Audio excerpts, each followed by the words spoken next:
Olá, pessoal. Este é mais um Fala Carlão, sempre na prateleira de cima do agronegócio brasileiro. E hoje eu tenho um convidado especial, é um Fala Carlão internacional. Meu convidado é o Amir Schuster. Ele está lá em Tel Aviv, em Israel. Querido Amir, obrigado pela sua presença aqui no Fala Carlão, viu? Obrigado pela oportunidade, Carlão. Prazer falar contigo. O Amir é o seguinte, ele é um carioca, formado em economia na Universidade Federal do Rio de Janeiro, mas precisou sair do Rio, precisou sair do Brasil, foi morar em Israel para descobrir a força do agronegócio brasileiro. E aí ele vem contar justamente essa história aqui para nós. Antes da gente entrar no detalhe, eu queria que você me contasse essa história aí. Me fala um pouquinho da sua carreira aí, da sua formação e como é que você foi parar em Israel. Perfeito, legal. Obrigado, Carlão.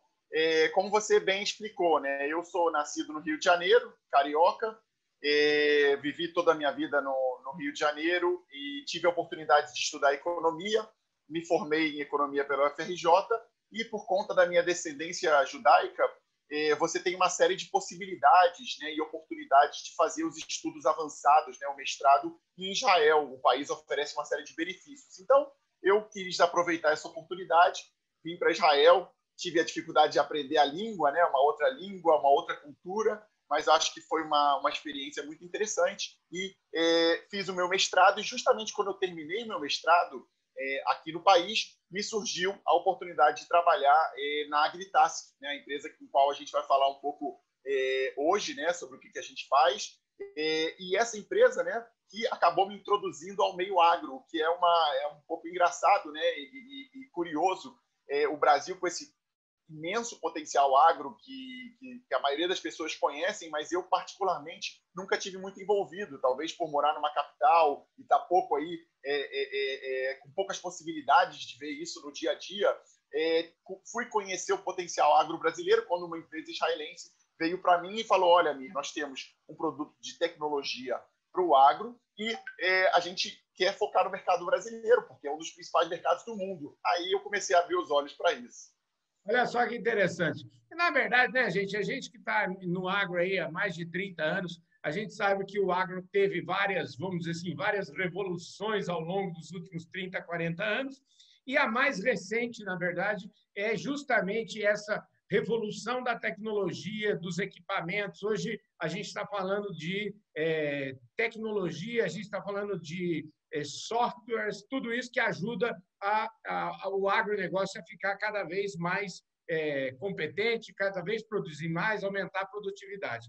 E a AgriTask, eu vou falar aqui, depois ele vai corrigir tudo que eu estou te falando, a sensação que dá é assim, a AgriTask tem um produto que é um software que ele, na verdade, coleta, põe inteligência e devolve para o produtor aplicar. Eu queria que você falasse um pouquinho se é isso mesmo, o que a AgriTask faz. Aqui você pode fazer comercial, se você tiver produto e quiser falar a marca aqui, fique à vontade. Então, é isso mesmo, eu falei alguma besteira aí, vocês atendem produtor, atendem a cadeia completa. Desenvolve o tema aí, Amir. Nenhuma besteira, Carlão, você tocou direto no ponto. Talvez eu vou fazer uma rápida introdução, né, como é sabido, né, que Israel é muito conhecido por uma altíssima tecnologia no meio agrícola, né? Isso se deve a vários motivos, a necessidade e as dificuldades que o país tem para a produção, como escassez, né, um solo inapto à agricultura, fizeram com que fossem desenvolvidas muitas tecnologias no país. É nesse ambiente que surge a AgriTask. Você bem citou que nos últimos anos, né, nos últimos 10, 15 anos, tiveram muitas revoluções na agricultura, o que eles estão chamando aí de agricultura 4.0. Isso significa uma série de imagens de satélite, de drones, dados de maquinário, sensores agrícolas e tudo isso, né, os smartphones, né, que facilitaram a entrada de informação no campo diretamente. Tudo isso gerou uma série de novos dados e dados e dados. O problema é que esses dados só são úteis se eles são transformados em informação e praticamente em tempo real. Então, o que a AgriTask vem fazer, se eu tivesse realmente que explicar em poucas palavras, nós somos capazes de coletar esses dados de diferentes fontes, processá-los, colocá-los em uma plataforma onde você é capaz de ver eles em mapas, em gráficos, você pode cruzar um dado que foi coletado no campo junto com a imagem de satélite, você vai ter uma inteligência baseada nisso, então você vai poder começar a tomar decisões e, no final, você usa a mesma plataforma para sua gestão. Ou seja, você pode enviar técnicos para um ponto onde você viu que tem um problema, você pode, por exemplo, definir quando você quer fazer as suas aplicações com base na qual vai ser a meteorologia dos próximos dias, numa previsão meteorológica. Então, você tendo tudo isso em um só lugar, ajuda e facilita muito aos tomadores decisão, tomarem decisões mais precisas. E, para terminar, hoje em dia o nosso software, né, ele atende diferentes tipos de empresas no agronegócio. Tanto o produtor, né, propriamente, que usa o software diretamente para a sua gestão de fazenda, como empresas compradoras, né, são muitos dos nossos clientes, eles não são produtores diretos, mas eles querem ter uma análise, entender o que está acontecendo no campo, poder fazer consultoria e recomendações a seus produtores, e até revendas, né, que também tem seu interesse em fazer consultoria, entender o que está passando. Então, a gente, de certa forma, o mesmo tipo de plataforma abarca vários tipos de empresas agro no Brasil e no mundo. Amir, deixa eu te falar, eu tive em Israel em 1994. Você tinha 8 anos de idade, portanto, então, você você é muito mais jovem do que eu. Eu queria que você falasse um pouquinho o seguinte: como é que surge essa empresa Agritask? Me fala um pouquinho da história dela, quem que fundou essa empresa, como é que eles chegaram até você? Me conta um pouquinho dessa história aí, porque eu acho que é interessante o pessoal conhecer um pouquinho. E eu me lembro lá em Israel, e isso estou falando de 94, quando eu fui visitar alguns kibbutz e vi tudo aquela, né, um deserto e alguns oásis no meio do deserto. Ou seja, Israel é modelo de produção na dificuldade, né? Porque a dificuldade é que faz a necessidade é que faz a solução, né, Amir?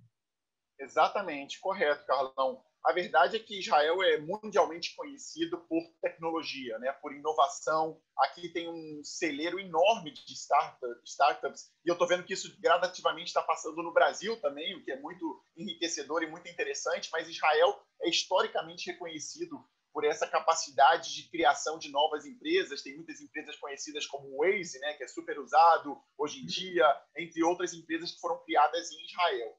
Isso se dá por N motivos, mas os principais deles é que Israel é um país formado principalmente por imigrantes. Então, a gente costuma dizer, vem ideias de todos os lados, né? Então, tem uma riqueza de intercâmbio cultural e de informações. Você tem um povo que realmente com um nível de educação muito alto, tem muitos engenheiros, né, ao longo da história, proporcionalmente pela população, e tem pessoas muito inovadoras. E aí eu entro diretamente no fundador da Agritask, que é um senhor chamado Israel Freier. Ele já teve 4 empresas antes. A vida dele foi dedicada a criar startups, né? Então, ele tem muita experiência em criar startups. Ele costuma dizer, ele gosta da onde tem mais problema. Então, ele falou, olha, vocês não têm ideia, foi isso que ele identificou, né, quando a Agritask foi criada há cerca de 10 anos atrás, que a agricultura é muito complexa. Segundo ele, mais complexa que a medicina. Que a medicina foi a empresa anterior que ele teve, é uma empresa muito bem sucedida. Ele falou, a agricultura tem uma série de variáveis, tem o clima, tem a planta, tem o solo, tem os químicos que você coloca, tem a semente, enfim, tem tantos fatores que influenciam no crescimento e no crescimento adequado das plantas, que se você não tiver uma plataforma, esse foi o insight dele, a forma dele pensar, que se você não tivesse uma plataforma para fazer um monitoramento completo, seria muito difícil você aumentar mais e mais a produtividade. Então, esse é um pouco da história de criação, e eu tive a oportunidade de encontrá-lo durante bastante por acaso, e a gente acabou conversando, né? A gente estava numa conferência sobre outros temas, e ele me contou da história da empresa e me contou da possibilidade de atender o mercado brasileiro. E na hora eu vi como uma oportunidade, e desde então eu entrei na empresa. Você hoje é o homem das vendas aí da companhia e dos novos negócios. Então, eu queria que você, dentro dessa linha, eu queria saber como é que é o seu dia a dia, onde é que você, além do Brasil, tem algum outro país importante também que você tem que olhar. Me fala um pouquinho desse seu dia a dia, desse seu dia a dia de quem lidera vendas, marketing, imagina, em novos negócios. Perfeito. Então, a história, na verdade, é muito interessante, porque eu fui literalmente o primeiro trabalhador depois dos fundadores. Então, eu entrei numa empresa muito, muito enxuta, de 4 pessoas, em que você costuma fazer um pouco de tudo, né? Você Legal. Traz o cliente, você cuida do cliente, Só que hoje em dia, né, a empresa cresceu muito, graças a Deus. Ela atende clientes em mais de 35 países e eu fui me focando na parte em qual eu tinha mais aptidão, que era a parte de novos negócios e vendas. Então, hoje em dia, a Agritesc é uma empresa totalmente global, atendendo clientes em 35 países, esses diferentes tipos de clientes que eu comentei anteriormente. A gente serve já mais de 1,5 milhão de hectares no mundo, mais de 100 mil produtores. E no Brasil, mas o Brasil segue ainda como o nosso principal mercado. Tá? Então, o meu trabalho do dia a dia, hoje em dia, já é focado em toda a operação global, né? Eu sou vice-presidente de vendas da companhia, mas pelo Brasil ser o nosso principal mercado, eu ainda tenho boa parte do meu tempo ainda conversando com pessoas no Brasil, abrindo mercados, conversando com a minha equipe local. Inclusive, eu costumo dizer que o nosso trabalho ele vai até tardar da noite, porque a gente tem uma diferença de horários, né? Hoje, agora no Brasil, são 11h40 da manhã, para mim já são quase 5 da tarde. Então, minha esposa já está acostumada, né? Meu filho, que eles não podem dormir direito, porque eles me ouvem fazendo conversa até 11 da noite, meio-dia, meia-noite, porque são os horários do Brasil. Mas é uma vida muito interessante, muito dinâmica, de uma empresa que realmente tem crescido numa velocidade exponencial. Você falou alguns números. Hoje, quantos colaboradores são para dar conta de tudo isso? Isso a empresa hoje em dia já tem 100 colaboradores, né? Cerca de 12 deles estão no Brasil presencialmente. Nós temos escritórios, obviamente, aqui em Tel Aviv, Israel, na Bulgária e no Brasil. A gente é uma empresa de software, então toda a nossa parte de suporte ela pode ser feita e normalmente a gente se comunica com os clientes à distância, mas a gente também aprendeu aqui de Israel que no agro é muito importante estar, né, em contato, conhecer as pessoas, e por isso a gente abriu aí no Mato Grosso, que é uma das principais regiões que nós temos clientes, e na Bahia, um pequeno escritório que atende os nossos clientes da região. Como é que você nesse período agora, e a gente aqui no Brasil tem uma frase aqui que agora, durante a pandemia, o agro não para, né? Hoje mesmo já conversei com uma amiga minha que trabalha no campo, enfim, ela continua visitando fazendas, enfim, dando assistência para o agricultor. De alguma forma, esse período que a gente está vivendo agora de pandemia, de que forma isso afetou o trabalho de vocês ou já era tudo meio virtual já? Não, nós estamos bastante acostumados a trabalhar de forma virtual. Esse período ele só fez com que as pessoas, né, acho que no mercado em geral e na agricultura, entendessem que elas também precisam tomar decisões de forma virtual. E, pelo contrário, tem até um efeito muito significativo na parte de adoção de tecnologias na agricultura, porque a dificuldade de deslocamento durante a pandemia e a necessidade de ter uma visualização, né, propriamente um entendimento do que está passando no campo, mesmo sem estar presente, faz com que tenha uma aptidão ainda maior para adoção e uso de tecnologias no campo. Então, o que a gente tem visto, na verdade, é um ano de aceleração para o agro em geral, porque realmente, durante a pandemia, o agro não para, como você comentou bem, e também uma adoção desses produtores de novas tecnologias para que permitam que eles possam fazer ainda um trabalho de altíssima qualidade, sem, às vezes, a capacidade de fazer o deslocamento como eles tinham anteriormente. Amir, a gente está caminhando aqui para o final da nossa prosa. Eu queria saber o seguinte: imagina você que eu sou um produtor rural. Eu compro o serviço de vocês diretamente ou o serviço de vocês está embutido, por exemplo, quando eu compro um trator da John Deere, quando eu uso uma tecnologia de outro fornecedor? Me explica um pouquinho como eu, como produtor rural, tenho acesso à tecnologia da Agritesc. Então, perfeito. Na verdade, você compra a tecnologia direto da gente, ou seja, nós temos a equipe de venda no Brasil, em que nós, em geral, explicamos, né, como funciona o processo de instalação do nosso software. Ele não exige nenhuma presença física, então qualquer produtor ou qualquer revenda ou qualquer empresa compradora que deseja trabalhar com a gente, ela pode entrar, se comunicar. A gente, obviamente, faz todo o processo de explicação, mostra como funciona o sistema, entende a realidade do cliente e começa a configurar, né, e fazer toda a instalação desse cliente, fazer os treinamentos. Mas, basicamente, a gente hoje em dia faz vendas diretas. Normalmente, a gente tem aí que a gente chama um mínimo por produtor, né? Porque para um produtor mediano vai fazer mais sentido que ele use via uma consultoria. Nós temos uma série de consultorias que trabalham com a gente, ou revendas, mas normalmente para um produtor maior ou para uma empresa compradora, nós fazemos o que a gente chama de venda direta e faz todo o processo de instalação e customização.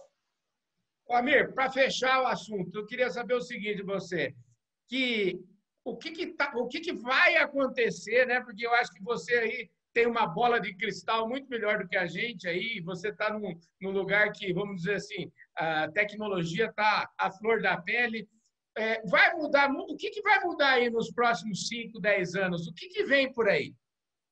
O que vem por aí? Essa é sempre uma boa pergunta, né? Um pouco de futurologia, mas o que eu acredito é o seguinte, Carlão, o agro vai seguir sendo referência nacional, a nível mundial. O Brasil cada vez é mais e mais um protagonista, né, no mercado mundial. Eu acredito que os produtores, as empresas todas do agronegócio têm que seguir um processo que já acontece no Brasil. O brasileiro é muito tecnológico. Saiu recentemente uma pesquisa da Embrapa mostrando que 84% dos produtores brasileiros já usa algum tipo de tecnologia no campo. Então, é muito importante que os brasileiros, né, os produtores brasileiros sigam nesse caminho de adoção de novas tecnologias, e eu acredito que o Brasil vai seguir um papel muito importante. Essa pandemia só mostrou a importância e a força do agro. Então, como eu vejo os próximos anos, basicamente, num formato em que produtores que não busquem fazer o maior produtividade dos seus campos, eles vão ter dificuldade frente a produtores que sim vão fazer, porque no final das contas tem a competição, né, tem o mercado mundial e a demanda só está aumentando, né? Se estima que até 2050 a população do mundo vai chegar aí vai crescer em 3 ou 4 bilhões de habitantes. Então, nenhuma outra solução que não venha do agro. Então, tecnologia, agro vão continuar andando juntos e vão crescer nos próximos anos. Maravilha, é isso aí, pessoal. Esse foi mais um Fala Carlão, sempre na prateleira de cima do agronegócio brasileiro. Hoje aqui uma conversa internacional com Amir Schuster, que está lá em Tel Aviv, ele que é o vice-presidente de vendas mundial da Agritex e responsável pelos novos negócios da companhia. Então, eu queria agradecer imensamente sua presença aqui, viu, Amir? Muito obrigado, viu? Obrigado a você, obrigado pelo espaço, Carlão. Foi um prazer conversar contigo e a gente já espera para próximas oportunidades.